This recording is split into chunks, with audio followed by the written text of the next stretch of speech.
too. Right? We're racing because we know whoever gets the superintelligence first essentially controls the world, right? Because of control, right? Fear of control. But the faster we race, the more likely that we get it wrong. There are going to be no secrets anymore. Okay, so my question to you is, why are we racing? Why do we have such a frenetic pace in the AI market space right now? People are building data centers, there's job layoffs, there's automation, AI agents are buzzing, blah, blah, blah, all those different things. Why do you think like we're racing? Like, what's the end goal?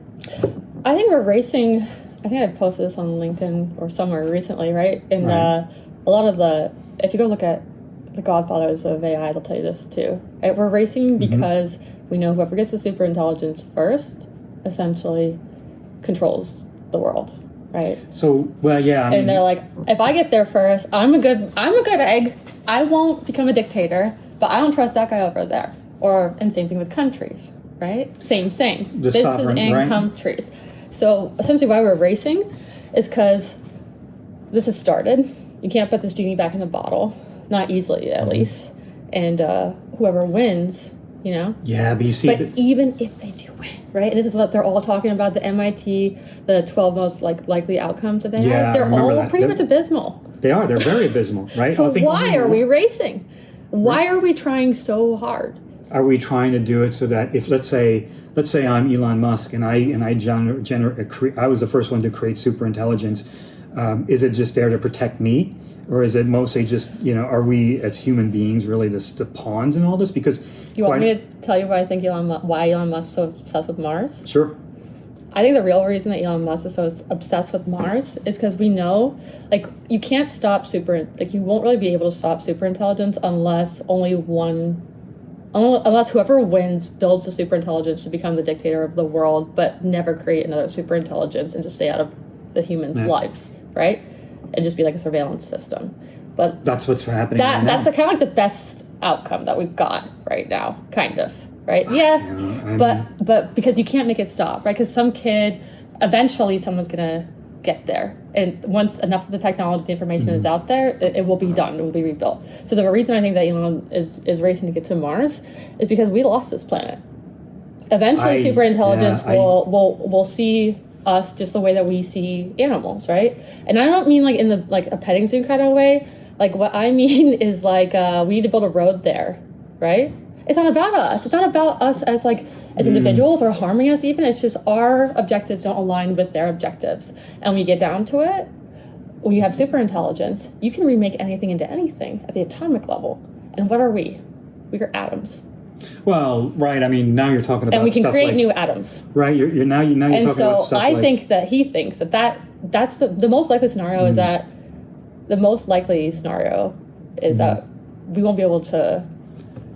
So he's trying to get to Mars or somewhere else. Well, because there's not enough resources. He can go to Mars for both two populations like that, right? Well, I mean, you're gonna, if you want to go to Mars, right? You're definitely gonna need computers. You're gonna need all that stuff to get there. I mean, I think it's about trying to save the human race. Honestly. So, are you saying? So, you've heard about the Great Filter, right? Which is that concept in astrophysics or astrobiology, where how come if we're evolving on this planet, right, and we have all this technology sending out radio waves, sending out Voyager and all those different things, how come is the universe so quiet? Why haven't we heard or seen any other civilizations? And so the Great Filter is either all these potential civilizations get to a point and then they either kill themselves, right, somehow annihilate, right, or did we already pass that filter and we're the only ones that have made it so far, right? So or are they not communicating with us for a reason? Well, maybe they just think we're a bunch of little dogs or something like that. And we haven't even harnessed the energy of the sun. So if you were thinking about this and you had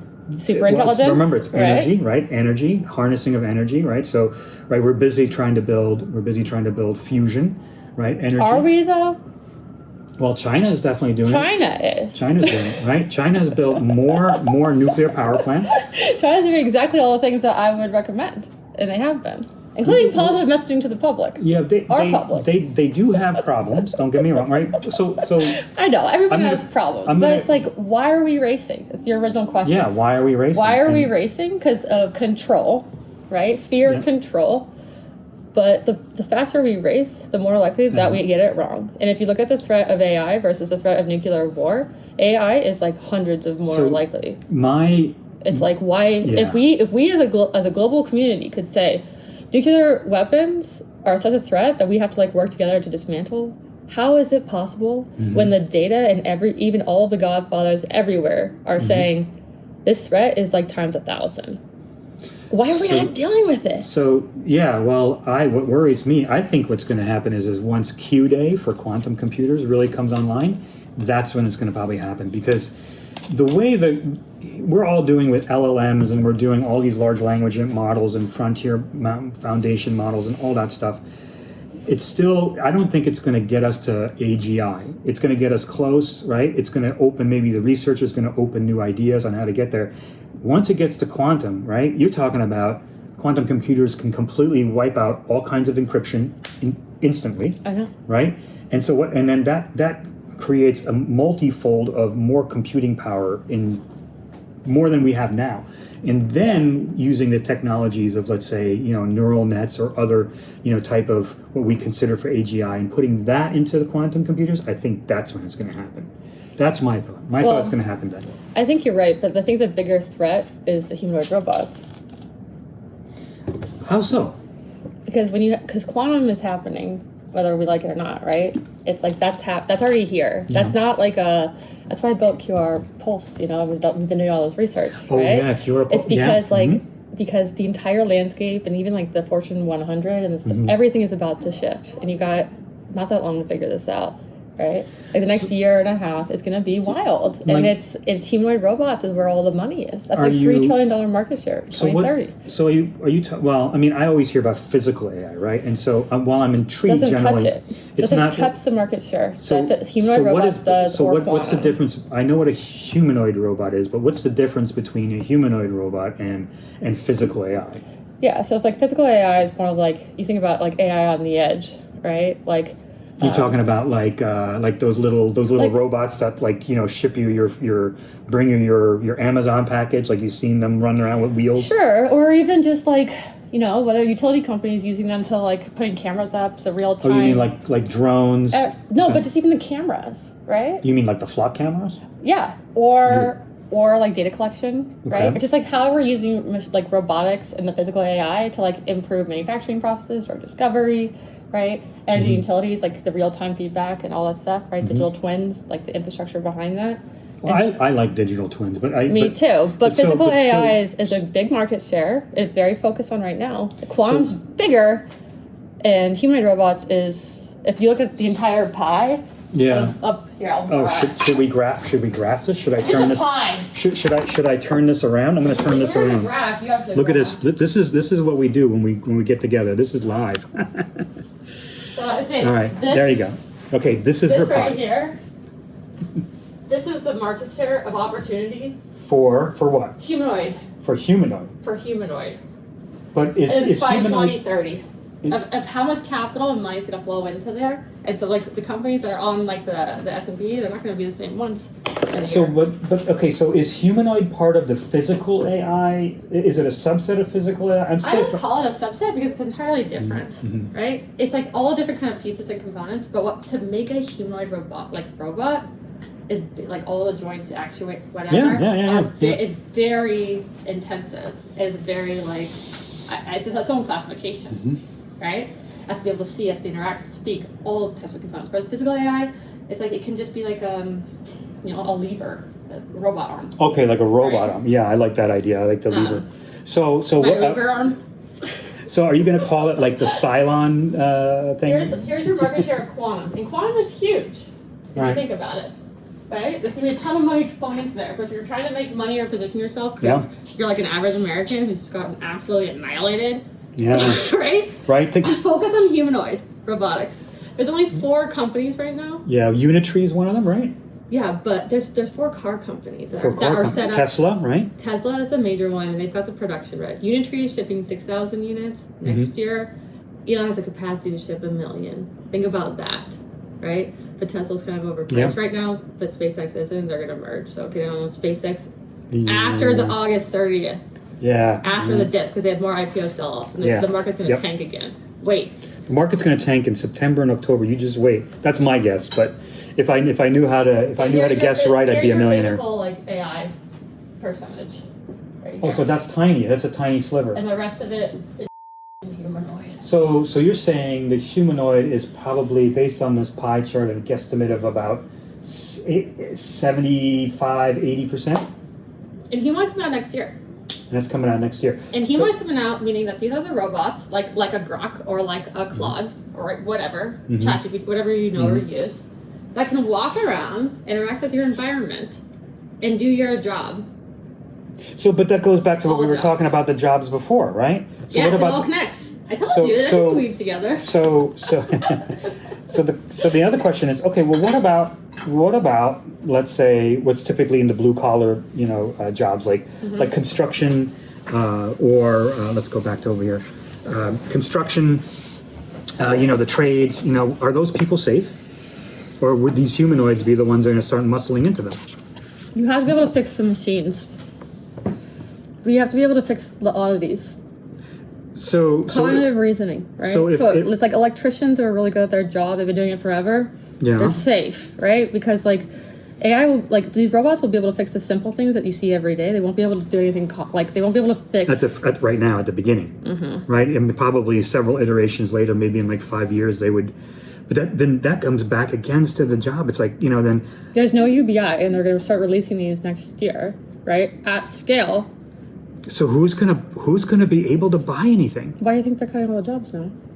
Just to get rid of all of us? No, capital. They're investing in capital, right? Where's all the money right now?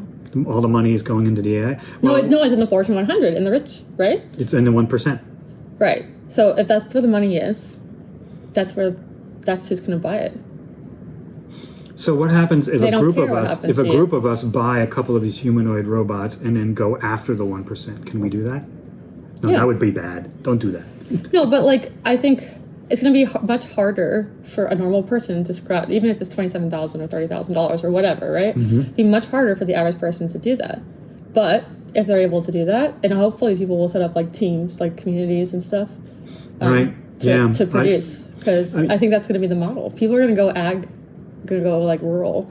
So there is a big push, especially in the realm of climate change, right? So there was an article that I read recently about, it's called something like knowing your neighbor's name, and so there was some research done about the resiliences, especially after natural disasters and things of that nature, and because of what's happening in the world, right? We know that climate change is real, and I know that people are going to say, no, it's not. It's some liberal conspiracy.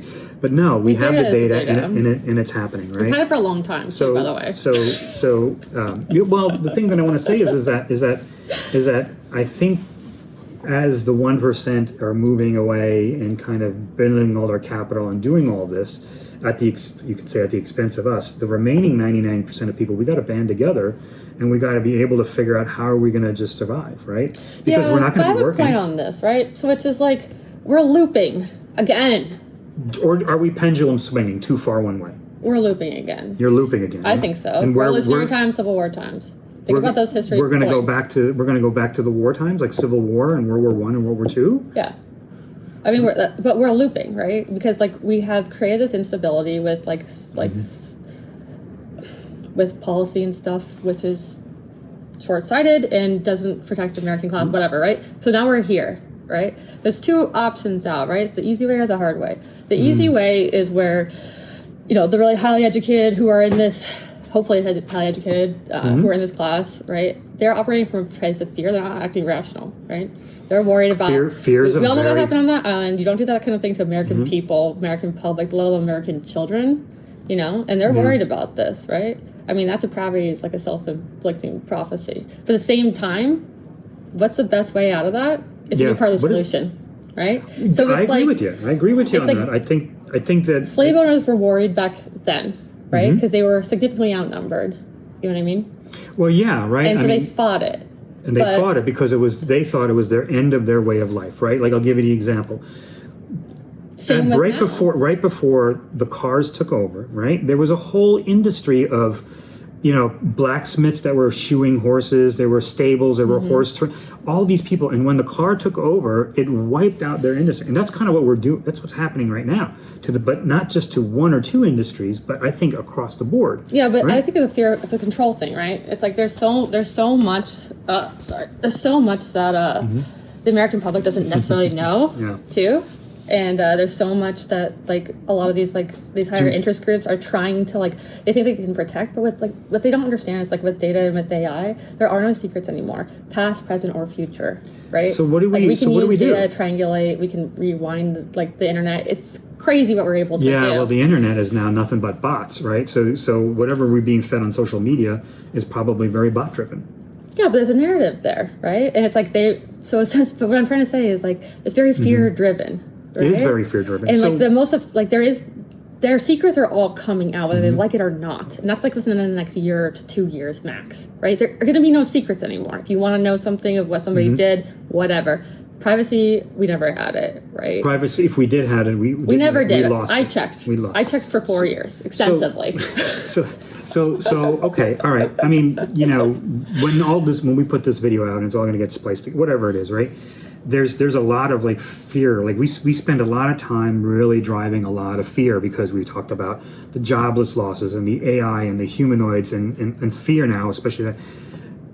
I don't want to leave this video with just freaking the crap out of people. No, because what do we do? We have overcome worse before, right? Okay, yeah, tech is new, whatever, but there's always a new threat. There's always something, whatever, new, right? But what do we do to be able to say, I'm not, I'm tired of being afraid, or I don't understand this. I want to take charge. Voice.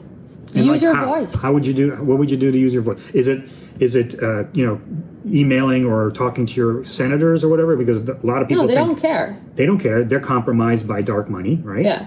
So what do you do? Do you create a community? Do you band together? Do you march? You see something, you say something. It doesn't matter the context, right? Same thing with whatever, right? The reason that we have an issue with violence against women is because men don't check men when women aren't watching, right? That's true. Same problem, right? Yep. When you see something, you say something. I've been blasting Forbes the last couple of weeks because really? I'm just on LinkedIn, not hard, right? But just essentially calling them out for certain things, using wealth as the measurement stick. I'm why do we care about that? Well, what's so impressive about that? They've collected enough money that they've deprived the rest of the world from it. You think that's impressive to me? What have they done with it, right? I understand. Call out the toxic behavior. I understand because they're GDP. So delulu and disconnected from reality. Yeah. You have to call out the toxic behavior. You need to be investing in your communities, your local neighborhoods, and all those organizations churches, community centers, blah blah blah.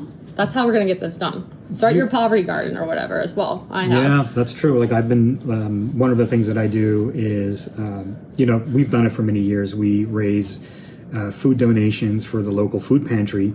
And I'll give you an example. When I got involved in the food pantry and I volunteered there for quite some time, I started when there was about 40 families that were in need, and some needed more help than others. Fine, and they were able to get food. When I just checked in last weekend because I haven't been there in a while, but we dropped off some fresh fruit from our garden, fresh vegetables, and they said it's up to 95 families now, right? So the majority of the if you look at the child poverty rate, food insecurity in this country. Yeah, in this country, it's just it's abysmal, right? We're very high in infant mortality. We have a huge amount of domestic violence. For Christ's sakes, guns are the leading cause of death of kids, right? Yeah. I'm a Second Amendment guy, right? But I also believe that they shouldn't be as loosey goosey as it is right now. I mean, who needs an AR-15? And I know a lot of people are going to be blowback on that. But they're now we need it more than ever. The bots. Well, yeah. What are you going to do with it? They won't work against the bots, guys. Sorry. You know what? See what's happening in Ukraine with the freaking drones. Your AR-15 is not going to do a damn. And these humanoids that are coming out, they're bulletproof too. Yeah. There's nothing you can. And those dogs, the robot dogs. What are you going to do with it? Climb walls. Right. But here's the thing. How do we stop? America. How do we fix this? What do we do? You have been since the 1970s and 80s. They've been intentionally getting you to turn your brain off through social media and marketing and what they're pushing you and how they feed it to you. You need to go pick up a book You got to turn that brain on. Go use AI. Go learn things, whatever you're passionate about, you know? Go follow that. Turn your brain on and know your neighbors' names, you know? Yeah. And form a community. And figure out how you're going to communicate if things don't go that way, right? But you have to, like, America has to wake up and the public has to take back control. It's simply what has to happen. Yeah. And right now they're purposely dividing and stirring up the public, preventing us from uniting, right? Like that big story about the big fish eating all the little fish, but when all the little fish get together, that big fish gets scared, right? That's what they're afraid of. Yeah. Right. Yeah. But we have to, because it's our children's future. You know, we have to come together. We have to get vocal. We have to be. I mean, protesting isn't working, right?